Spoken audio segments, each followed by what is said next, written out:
হিমালয়ের টানে ভ্রমণ পিপাসুরা ভিড় জমান নেপালে। দেশটিতে সারা বছর পর্যটকদের আনাগোনা থাকলেও মূল পর্যটন মৌসুম ধরায় সেপ্টেম্বর থেকে মার্চ পর্যন্ত সময়কে। রাজনৈতিক সংকটে থাকা দেশটিতে এবার পরিস্থিতি অনেকটা ভালো, তার উপর আবহাওয়া অনুকূলে। পর্যটকদের সমাগমে ভরে গেছে পোখরা, নগরকোট আর অন্নপূর্ণা পাহাড়ের কোল ঘেঁষা হোটেল মোটেলগুলো। বাংলাদেশ সহ দক্ষিণ এশিয়ার দেশগুলোর পর্যটকরা কাঠমান্ডুর চেয়ে তুলনামূলক কম খরচের এই হোটেল মোটেলেই ভিড় করেন বেশি।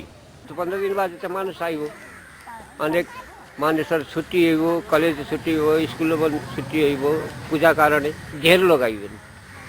এইটা আরো বাড়ে আর 2000, 2500, 3000 এই লোক। পর্যটকদের আকৃষ্ট করতে নানা ধরনের আয়োজন আর পণ্যের সমাহার রয়েছে সব শহরেই। 50% आपको आसाम, बांग्लादेश, बम्बई इस सब से आते हैं और इंडिया का, और यहाँ का 40% का आता रहता है बिहार का। হিমালয় কন্যা নেপালের অর্থনীতির অন্যতম চালিকা শক্তি পর্যটন খাত। পর্যটন ব্যবসার সাথে সংশ্লিষ্টরা আশা করছেন এবার পর্যটকদের সমাগম বেশি হয় এর ইতিবাচক প্রভাব পড়বে অর্থনীতিতে।